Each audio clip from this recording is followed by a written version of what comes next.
Estamos en lo cierto si afirmamos que Eduardo Greco es, hoy por hoy, un gran conocedor de la terapia floral, de la obra de Edward Bach. Podríamos decir que es la persona más significativa en este campo, y que su pasión, su amor por este arte, por la terapia floral, está más que demostrado a través de todo su trabajo.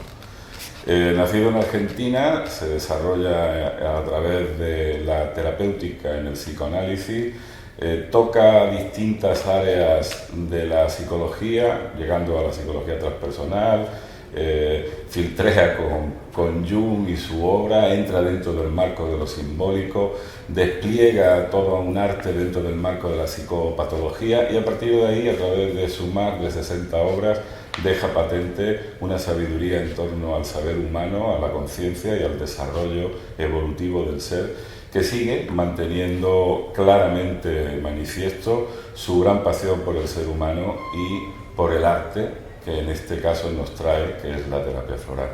Muy buenas tardes, Eduardo.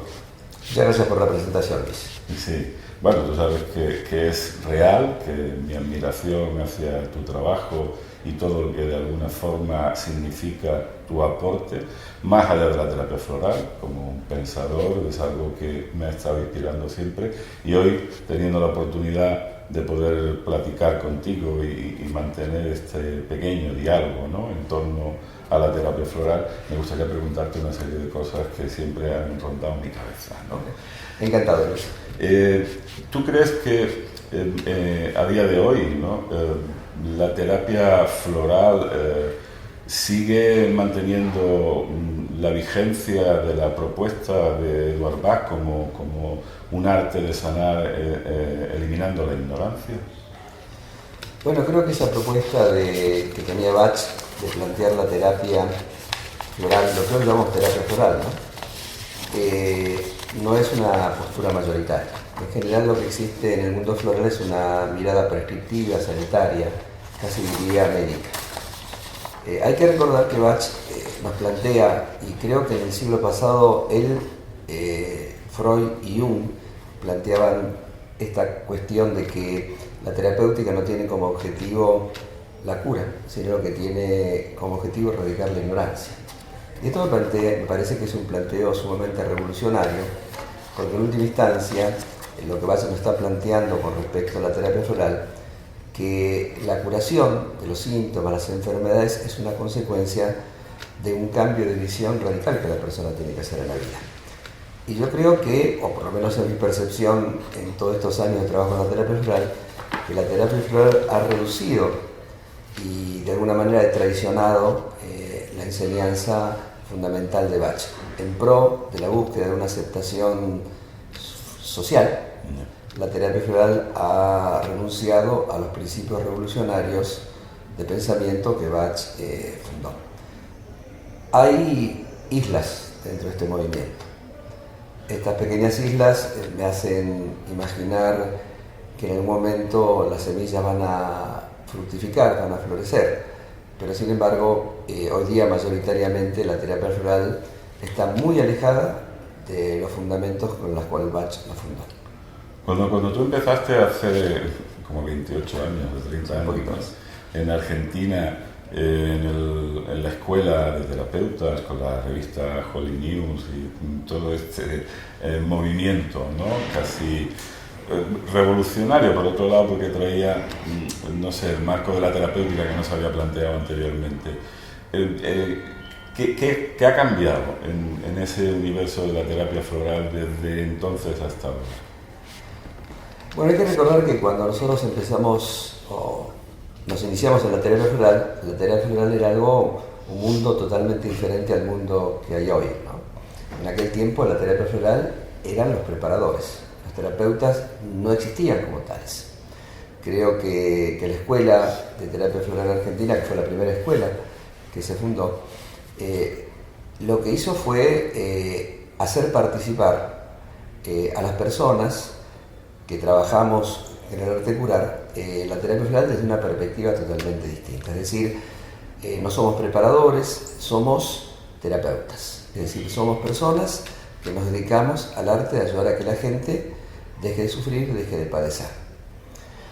Esto se popularizó, pero en realidad me parece que esta especie de masificación, en donde hoy vemos que lo mayoritario no son los preparadores, sino son los terapeutas, sin embargo, se desvió hacia territorios que me parece que no son muy propicios, porque en realidad, digamos, la formación terapéutica que uno ve que se ejerce en casi todos los países, por lo menos en Occidente, es una formación dirigida a que la persona que ejerce este arte sea única y exclusivamente un prescriptor.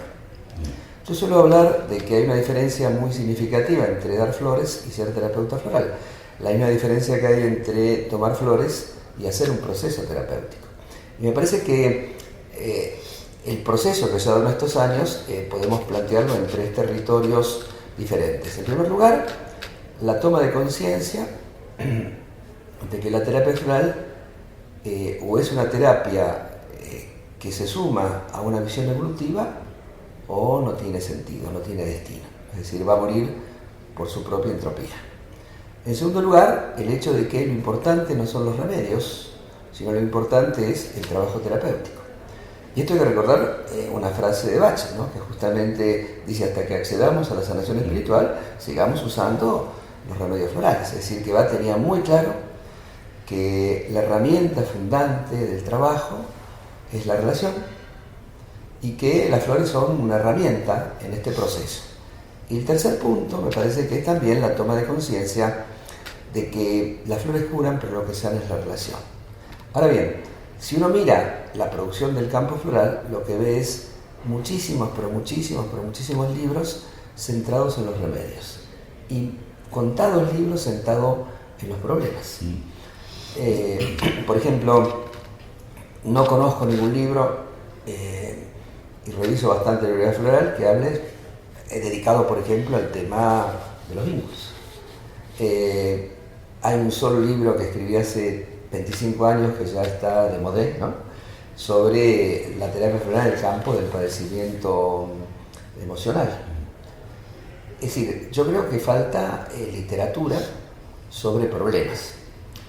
El segundo, en otro tema también importante, Luis, es el hecho de que faltan pensamientos emergentes. Es decir, por ejemplo, la propuesta que tú desarrollas con respecto al modelo mandálico es un pensamiento emergente. Pero ¿cuántos pensamientos emergentes hay en la terapia floral? Lo que hay es siempre como una abundancia, repetición de los lugares ya conocidos. Entonces, yo lo que veo, mirando para atrás, veo que lo que mayoritariamente existe es como una progresiva deformación de la enseñanza de Bach, porque una cosa es el recrear el pensamiento bachiano, seguir adelante, ser consecuencias con sus líneas de influencia y explorarlas. Por ejemplo, la influencia alquímica, la influencia cabalística, la influencia hinduista, la influencia gnóstica. Eso se vale y eso me parece que es enriquecedor, pero me parece que lo que no se vale es la deformación, no solamente en términos de los remedios, sino la deformación en términos de la propuesta doctrinaria de Bach. Entonces, creo que en estos años, salvo pequeñas grandes contribuciones, me parece que lo que hay es un retroceso. Oye, ¿y por qué crees tú que la parte filosófica, iniciática, más del orden del pensamiento en la obra de Bach, ha quedado subyugada a la prescripción y al conocimiento exhaustivo del alcance de los remedios florales? ¿Qué ha pasado? Supongo que hay muchas razones, pero una razón que para mí me parece bastante importante es que los terapeutas florales buscan el éxito, no la excelencia. Por más que yo ponga un diván en mi consultorio, eso no me hace psicoanalista. Por más que clave agujas, no me hace acupuntor. Por más que de flores, no me hace terapeuta floral. El terapeuta floral es una persona que utiliza los recursos de las ciencias florales con una cosmovisión, con una doctrina basada en los fundamentos de la terapia floral, fundamentalmente bachiana, ¿no? Entonces, hay mucha gente que usa remedios, pero hay muy poca gente que realmente es terapeuta floral, es decir, que usa los remedios dentro de un marco filosófico, doctrinario. Y tú también como maestro concordarás conmigo que en general lo que la gente busca, digamos, la formación express, es decir, ser terapeuta floral en 4 horas, 6 horas, a lo sumo un fin de semana, ¿no? Entonces, cuando vos le propones a la gente una visión simbólica, cuando vos propones el estudio filosófico, doctrinario, mucha gente deserta de esta postura, ¿no? Y acá ocurre como ocurre en el psicoanálisis, como ocurre en otros campos, ¿no? Los textos psicoanalíticos menos leídos son los de Freud, y los textos florales menos leídos son los de Bach. Pero esto es una despreocupación histórica. Luis y yo somos padres de las futuras obras completas de Bach, que se van a editar este año. Y estas obras son 4 veces más grandes de todo lo que está publicado hasta ahora. Es decir, hay 3/4 partes de la obra de Bach que no son conocidas. Entonces, válgame Dios, es decir, cómo después de tantos años de la muerte de Bach, los terapeutas florales seguimos trabajando con una obra mutilada de Bach. Sí. Y sin mucho interés, porque eso, digamos, esté completo, ¿no? Claro, yo he escuchado a un líder, digamos, de la ortodoxia floral decir que todos los textos de Bach anteriores a los 12 curadores y otros remedios tranquilamente podía ser quemado, que no tenía ninguna importancia, ¿no? Esto me parece un disparate desde todo punto de vista, ¿no? Porque, digamos, uno puede ver cómo Bach va cambiando, cómo Freud, cómo Jung van cambiando su pensamiento, pero eso no significa que hay que quemar todo lo que escribió anterior, sino que uno tiene que entender la obra final en función del recorrido histórico, el conceptual que ha hecho. En ese momento hay como una proliferación, ¿no?, de propuestas de desarrollo interior, de trabajo consciente, el rescate quizás, ¿no?, de doctrinas o propuestas más exóticas, ¿no? ¿Entiendes que la filosofía de Eduard Bach es un planteamiento para la vida práctica, para la vida diaria, o es simplemente un marco de sanación y de cultura de la salud natural? No, a mí me parece que la propuesta de Bach es un arte no solo que tiene que ver con la vida cotidiana, sino que debería entenderse que es una propuesta para que uno lo lleve a la vida en todos los planos. Uno puede aplicar la visión de Bach, yo qué sé, a la educación, a la salud, a la economía, a la política, ¿no? Hay como me parece que hay una propuesta de Bach para entender que la terapia floral o la filosofía floral es una filosofía de la vida cotidiana. Es decir, así como, digamos, la filosofía epicúrea es una filosofía que no solamente es una conceptualización reflexiva, sino que es un arte de vivir. Yo creo que la terapia floral es un arte de vivir basado en ciertos principios y el núcleo central es la dicha. Claro. Entonces, lo que Bach nos propone es no solamente el ser sanos, eso es consecuencia de. Lo que Bach nos propone es llevar una vida feliz y dichosa, en lo cotidiano, ¿no? Y en ese sentido, me parece que vale la pena recordar esta frase de Jung que dice que el terapeuta tiene que ayudar a que el paciente sea feliz en la vida, no en el consultorio. Claro. Y yo creo que Bach también tenía esa mirada y esa concepción. ¿Y el concepto clínico desde el punto de vista terapéutico a la usanza de la visión médica, tú crees que tiene algún sentido en la terapéutica floral? Todo depende si recambiamos la idea de ser médico, ¿no? Es decir, a veces a mí me ha tocado, seguramente me ha tocado, que uno va a un médico y el médico nos hace una entrevista y nos da un diagnóstico, ¿no? Entonces dice, bueno, si quiere hagas un análisis, y uno va a hacer ese análisis y el análisis lo que hace es repetir lo que el médico le dijo. Esa clínica sí tiene sentido, esa clínica es como el médico está leyendo y los síntomas no son para ese médico síntomas, sino que los síntomas son lenguaje.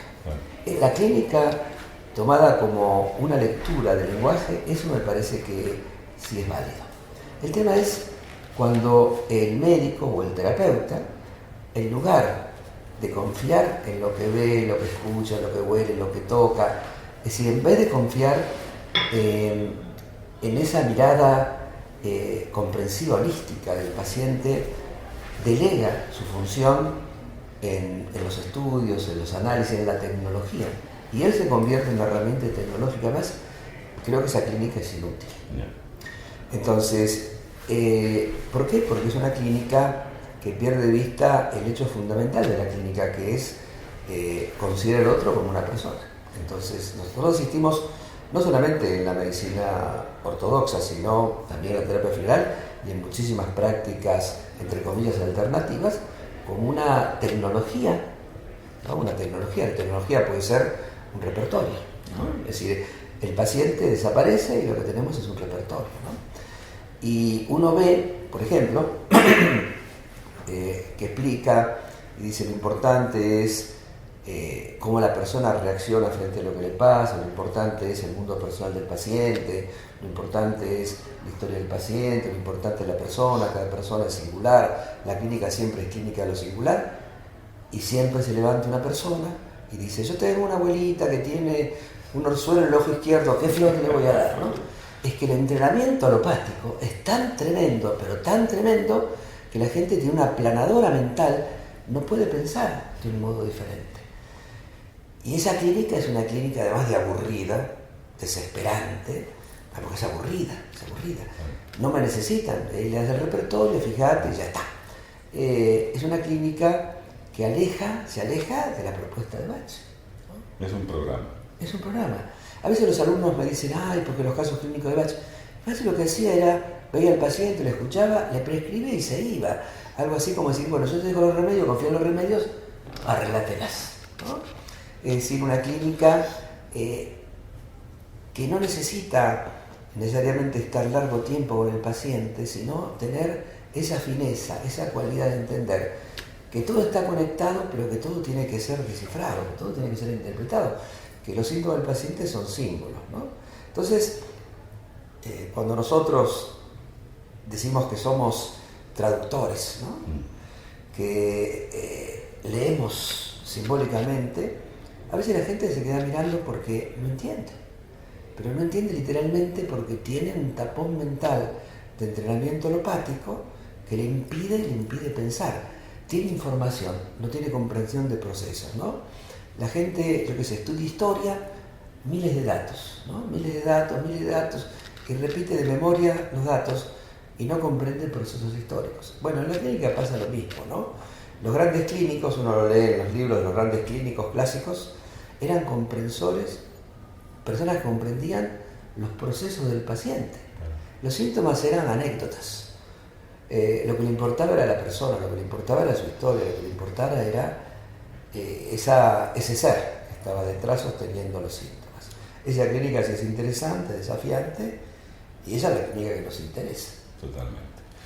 Oye, hace 10 años comenzamos una aventura, no sé, como muy excitante, ¿no? A través de nuestro gran amigo y maestro Luis Juan, que ya no está entre nosotros, ¿no?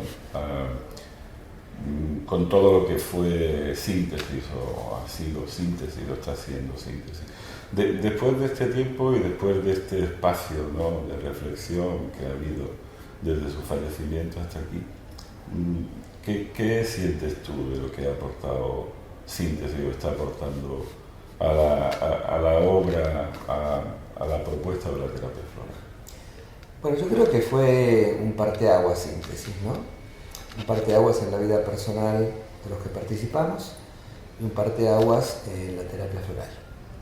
Desde varias perspectivas, ¿no? Yo me permitiría agregar a estos nombres que tú mencionaste un cuarto nombre que, aunque no participó directamente en síntesis como tal, siempre estuvo presente como referente, que fue Xavier. Por supuesto. Es decir, yo creo que Luis Juan permitió la conexión medulosa, minuciosa, de rescatar la obra de Bach, y Javier nos permitió eso que nosotros, tanto yo como yo, sabíamos, intuíamos, veíamos, ¿no? La visión alquímica de Bach que tú desarrollaste, a través de Javier nos permitió hacer esa conexión cierta, ¿no? Cierta. Nada más que, digamos, con la punta. A mí me parece que ese trabajo que hicimos, creo que en el Congreso 2004, 2003 en Chile, ese viernes... Muy divertido, ¿no? Muy divertido, muy divertido. Ese viernes bachiano, ¿no? Contigo, con Javier, ¿no? Yo, bueno, ese evento fue, me parece que, como parte de aguas, ¿no? ¿Qué cosas hizo Síntesis? Bueno, además de la capacitación, rescatar textos, rescatar archivos perdidos, rescatar una mirada de Bach muy importante, y sobre todo, yo creo que hizo una tarea que fue contextuar la obra de Bach en los textos de Bach, pero permitirnos seguir pensando a partir de esos textos cosas diferentes. En ese sentido me parece que, bueno, Luis Juan, digamos, era como pensar a Bach desde Bach mismo, ¿no?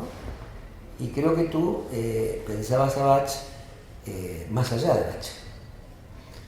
Y yo era como el jamón del sable, ¿no? Estaba entre los dos, ¿no? Bueno, Síntesis fue eso. Síntesis fue la síntesis de tres tiempos de la terapia floral, de tres modos de pensar capaces de poderse unirse en un pensamiento común, ¿no? Y creo que fructificó, y creo que dio lugar a un relanzamiento de la terapia floral. La gente que estuvo discípula de Juan, tus discípulos, mis discípulos, que en realidad van y vienen en todos estos territorios, ¿no? Creo que transmiten muy fielmente esta idea, ¿no? De que no podemos quedarnos en la literalidad, ¿no? Que los textos de Bach no son la Biblia, no son textos sagrados, ¿no? Ni Bach fue San Bach, sino que Bach escribió en su tiempo lo que pudo, pero Bach era un hombre que escribía pensando en el siglo XXI, era del siglo XX, pero tenía toda la tradición que pensaba sobre su vida del siglo XIX. Y que nosotros tenemos otro lenguaje, tenemos otros recursos que Bach no tenía. Y que entonces me parece que se vale poder repensar a Bach y poder seguir adelante, ¿no? Y hacer este trabajo que tanto tú como yo hacemos, decimos, esto lo dice Bach, esto es lo que pensamos nosotros, ¿no? Y que Bach no es un límite, sino es un punto de apoyo, ¿no? Tal vez nunca pudimos convencer a nuestro amigo Luis Juan de dar este salto, pero creo que Luis Juan nos ayudó a tener una comprensión más profunda de los detalles, ¿no? Esas historias donde que venía Luis Juan y decía, esta coma está mal puesta, ¿no? En la tercera línea del texto de Bach, ¿no? Esa minuciosidad, unida a otros valores y a los valores que nosotros aportamos, creo que permitió una síntesis temporal, conceptual y muy nutritiva, y hasta el día de hoy la gente que hizo esos seminarios que hacíamos en México, cerca de Cuernavaca, en Tapalegui, de síntesis, hasta el día de hoy sigue recordando, no solo por la diversión, no solo por el espacio, sino por la nutrición y el cambio de cosmovisión que esos seminarios producían. Yo no conozco ninguna otra experiencia en el campo floral que tres pensadores, y lo digo consciente, ¿no?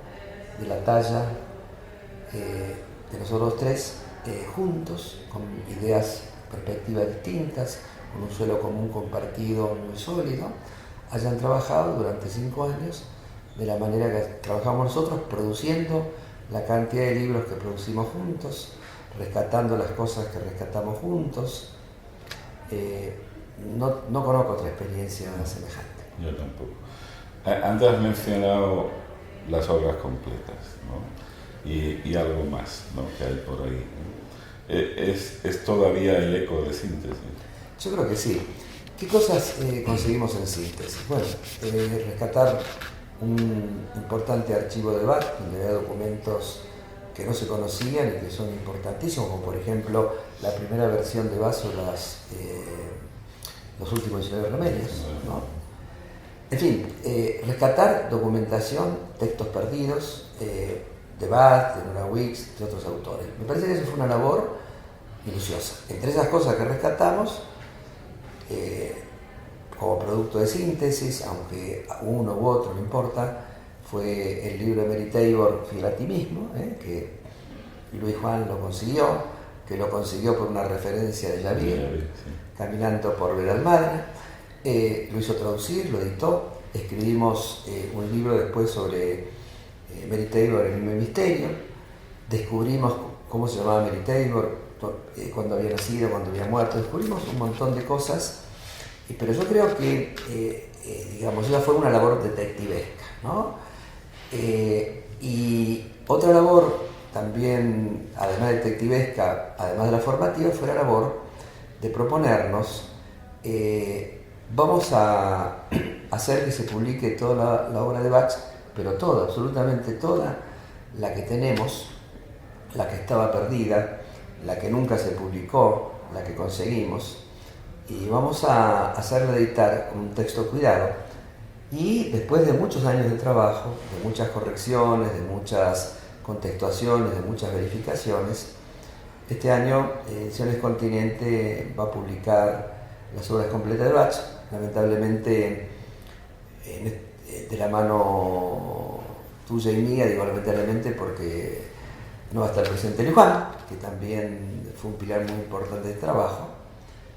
Y me parece que esta obra va a ser como el cierre de ese trabajo de síntesis, ¿no?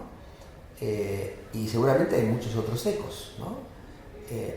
Hay gente que se formó en síntesis, trabajó con nosotros y está haciendo cosas en esa dirección, ¿no? Pero me parece que la publicación de las obras de Bach va a ser como una especie de broche de oro del trabajo de síntesis, que no es poco, no es poco, no es mucho, ¿no? Es decir, tanto tú como yo, en esas obras completas, hemos volcado y hemos visto y hemos aprendido y hemos descubierto cosas de Bach que son realmente sorprendentes. Pero son eso, ¿no? Son las obras completas y no podemos quedarnos en las obras completas. Creo que una vez terminado ese trabajo y otras cosas que están ahí, como un libro sobre los 12 curadores, más histórico que doctrinario, pero que es importante para contextuar cómo Bach iba siguiendo el pensamiento, ¿no? Y ganando las cosas, las influencias que recibía, como otras cositas que están también de ese tiempo que iremos publicando. Me parece que lo que se necesita es una nueva síntesis, ¿no? No solamente síntesis de personas que estén trabajando juntos, sino una nueva síntesis de pensamiento. Y me parece que el desafío de esa nueva síntesis es ver cómo unimos en una nueva dirección, no en una nueva escuela, en una nueva doctrina, sino cómo podemos unir todos estos eslabones dispersos de Bach, el Bach cabalista, el Bach terapeuta, el Bach alquimista, ¿no? El Bach hinduista, ¿no? Y el Bach gnóstico. ¿Cómo los podemos unir? No para hacer, digamos, un único modelo, sino para esta fantasía, ¿no? Es decir, imagínate 5 personas que sepan de Bach y una que sepa de hinduismo, otra que sepa de cábala, otra que sepa de alquimia, otra que sepa de terapéutica, otra que sepa... Es decir, eso, ¿no? Y poder dialogar. Independientemente de que todos sepamos un poco de todo, ¿no? Pero, yo qué sé, yo no tengo a lo mejor el nivel de conocimiento cabalístico que tú tienes, ¿no? Pero otro tiene el nivel de hinduismo, ¿no? Y estos matices, ¿no? Entonces, esa es una fantasía, pero yo imagino dentro de 4 o 5 años hacer un evento en el cual esas líneas converjan con gente que sepa de Bach y que además sepa esas materias, ¿no? Y que entonces podamos hacer un intercambio, no una suma, sino un intercambio. La suma tiene que dar en la gente, en participar de espacios en común.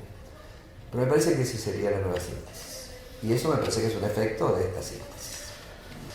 Al hilo de lo que decías, ¿no? Y por supuesto reconociendo la labor tan extraordinaria de David, ¿no? Tú, ¿cómo percibes ese momento donde la terapia floral empieza a recuperar esa propuesta iniciática de entroncarla con el hermetismo y con toda esa corriente de pensamiento que finalmente derivó en Al-Ándalus y a partir de ahí desembocó una cultura en Europa que emparentó, ¿sabes? De acuerdo a los escritos que hemos planteado, ese conocimiento previo, masónico, iniciático que tenía Eduardo? ¿Valoras positivamente esa nueva apertura? ¿Crees que eso es seguir en el delineamiento de la propuesta de Eduard Bach? ¿O como algunos piensan, es como salirse o no estar dentro del marco terapéutico o clínico en ese trabajo? No, es ser consecuente con la propuesta de Bach. A mí me hizo reenamorar de la terapia floral. En ese tiempo yo estaba como, no diría aburrido, pero digamos había perdido una cuota importante de interés, necesitaba como nuevos desafíos, ¿no? Es decir, había cosas que yo estaba buscando, que estaba pensando, pero en realidad el encuentro de esta visión a mí me renovó el interés y me renovó las ganas de seguir trabajando intensamente en la terapia floral, ¿no? Me parece que esta conexión de la terapia floral con la antigua tradición, que podemos remontar hasta el Egipto, ¿no? Que se canaliza a través de dos grandes culturas, la cultura árabe que llega hasta el andaluz y por otra parte la cultura griega. Creo que tu trabajo se monta y se desarrolla a partir de esa visión que domina el andaluz y la mía más se repuesta sobre la tradición griega, pero que en última instancia arriban al mismo punto, arriban al punto de la tradición masónica, la tradición alquimista europea, en fin, todo este movimiento de consolidación e integración que tiene como dos ramas, que simplemente por una cuestión, me parece que de localización, de interés, de mandato del alma inclusive, ¿no? Es decir, uno se inclinó por un camino y otro por otro, pero que en realidad, así como se encontraron en Bach estos dos caminos, también nos encontramos nosotros, y es importante, me parece, ver que esos saberes necesitan encarnar en personas, ¿no?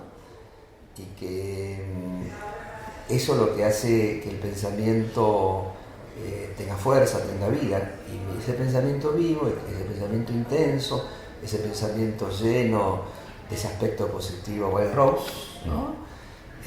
Eso que Bach habla en Cúrate a ti mismo, que la vida tiene que ser una aventura, y si no, mejor la verdad que no vivirla, ¿no? Es decir, la vida es una aventura. También la aventura del pensamiento, que corre, me parece, por esta renovación, por estos caminos, es lo que hace que estemos vivos y la terapia floral tenga sentido en nuestras vidas.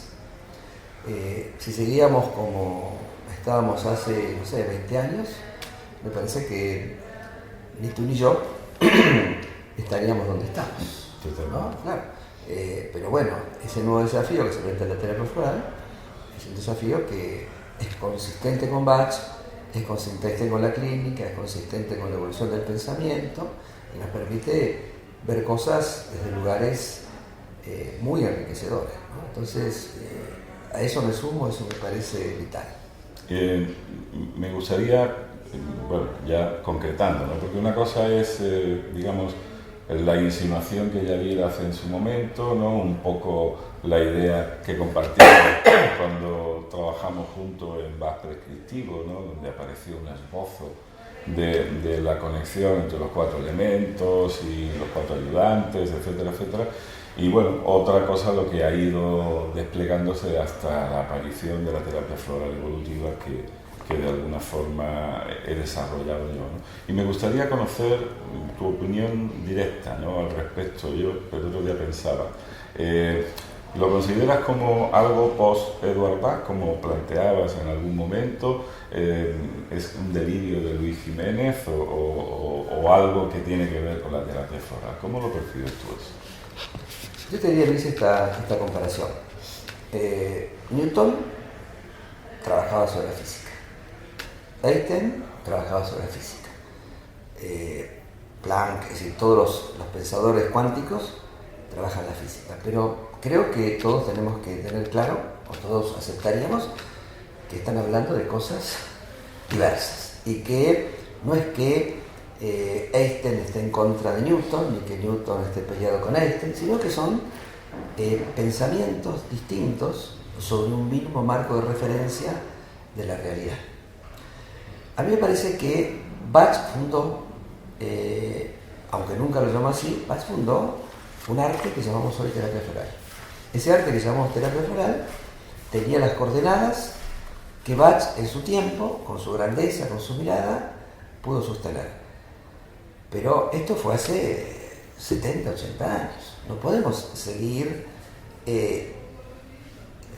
pensando solo con el modelo que Bach tenía. A mí me parece que es necesario que en la terapia floral necesariamente se produzcan esto que llamamos rupturas epistemológicas que den lugar a nuevos pensamientos, así como por ejemplo el pensamiento lacaniano en el psicoanálisis o Hillman, ¿no? en el pensamiento junguiano. Es decir, me parece que estas rupturas no son solo inevitables, son necesarias para que el pensamiento siga vivo.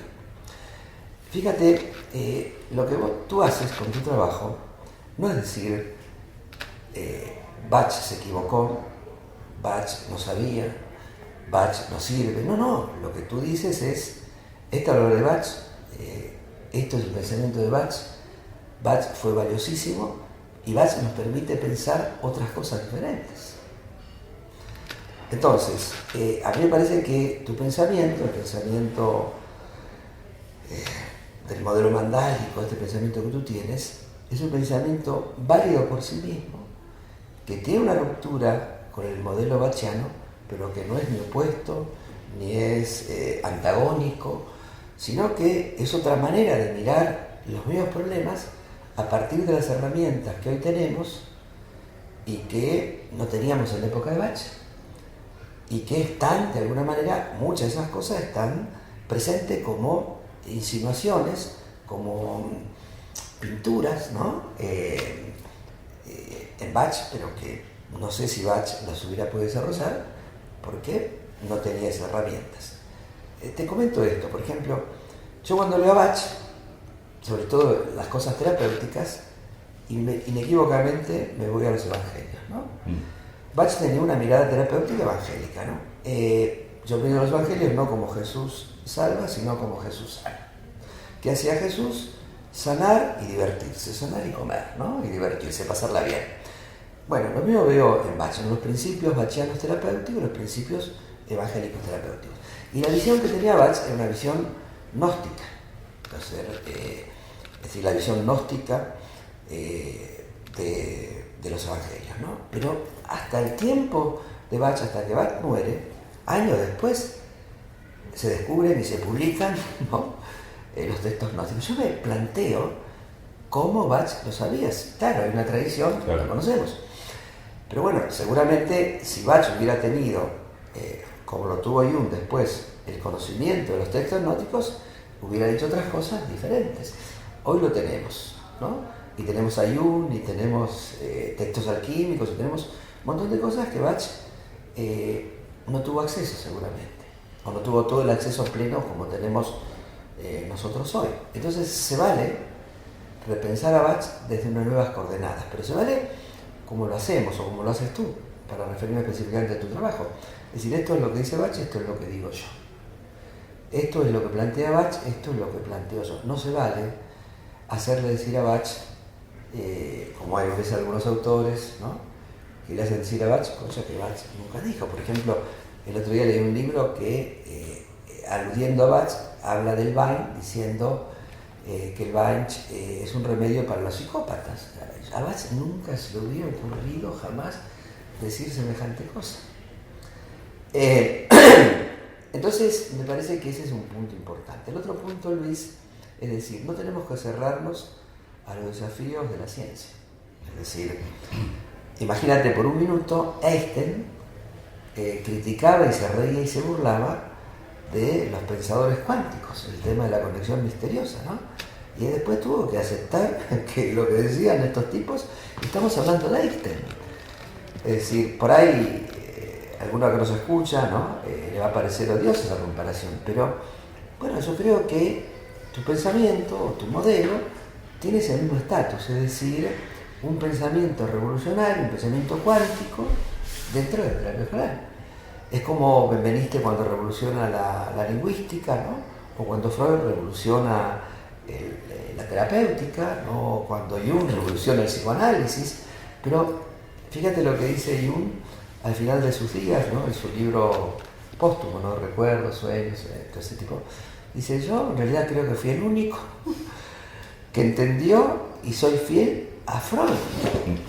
Yo cuando leo esto me quedo anonadado y me quedo sorprendido. Bueno, lo que te voy a decir, como te suene, Luis, yo creo que tú y yo somos uno de los pocos fieles a Bach.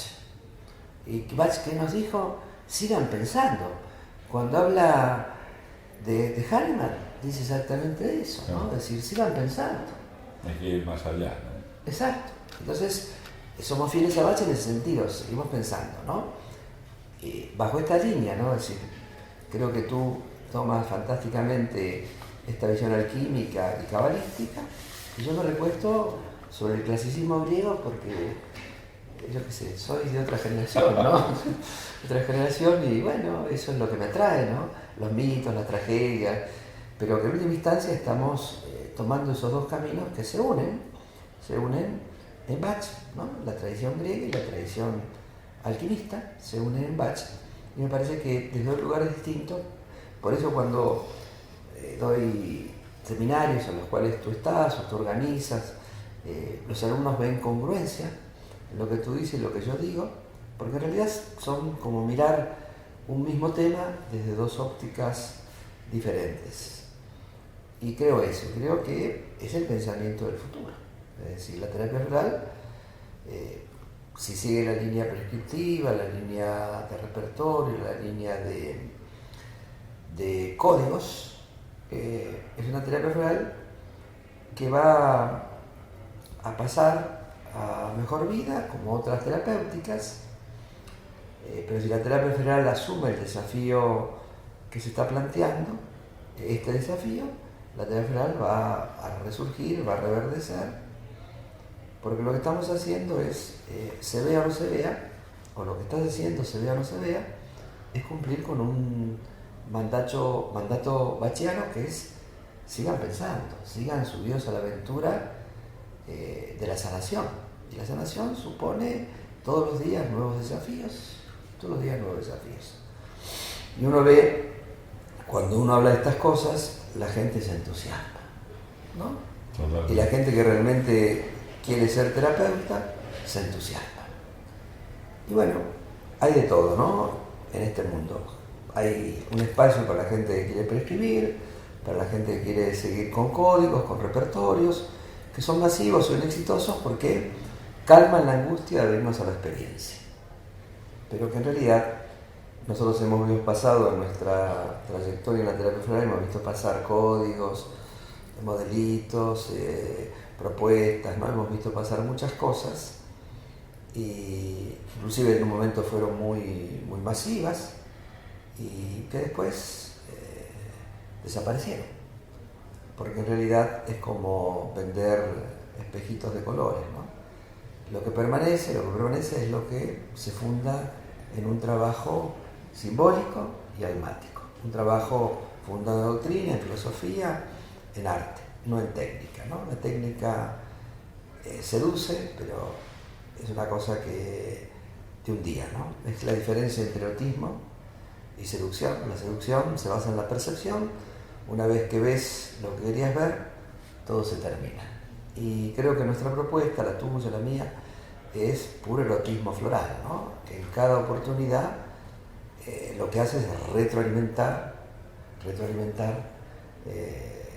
las ganas de seguir trabajando, ¿no? Es como un buen vino, como un buen pacharán, como una buena sardina, que uno come y cuando es buena quiere seguir comiendo, no se acaban las ganas. Bueno, ha sido un rato muy productivo y muy nutritivo. No quiero que se quede nada en el tintero, así que si tú crees que hay algo, no sé, que redondee la entrevista, que tú quieras aportar, pues lo dejo a tu... Tal vez una cosa final, ¿no? Cuando yo descubrí a Bach, era un psicoanalista exitoso, pero pesó más en mí el desafío, la aventura, la motivación que Bach proponía, que la seguridad y el éxito, ¿no? Que es más dichoso la excelencia de subirnos a una aventura que nos da el placer de seguir imaginando, seguir creando, ¿no? Que la tranquila seguridad de lo conocido, estable y exitoso. Ojalá que las personas que vean este reportaje se sumen a esta idea, ¿no? Que es más fructífero, más interesante y más vital subirse a la aventura del pensamiento que Luis está proponiendo, ¿no? Que desde otro lugar yo estoy proponiendo, que seguir bajo la tranquilidad de un código, de un repertorio, que es más interesante pensar floralmente que prescribir floralmente. Que las flores curan, pero que la relación sana. Que las flores nos ayudan, pero que la doctrina nos puede cambiar la vida. Que las visiones son las que transforman. Que los remedios nos ayudan a tener una vida más feliz, pero que las visiones florales son lo que realmente nos conmueven, no nos conmocionan, sino que nos conmueven y nos hacen cambiar nuestros puntos de referencia. Y cuando nosotros cambiamos nuestros puntos de referencia, en lugar de caer en el climaterio floral, seguimos vivos y seguimos deseando. Y ojalá que todos sigamos deseando como Luis y yo deseamos hoy.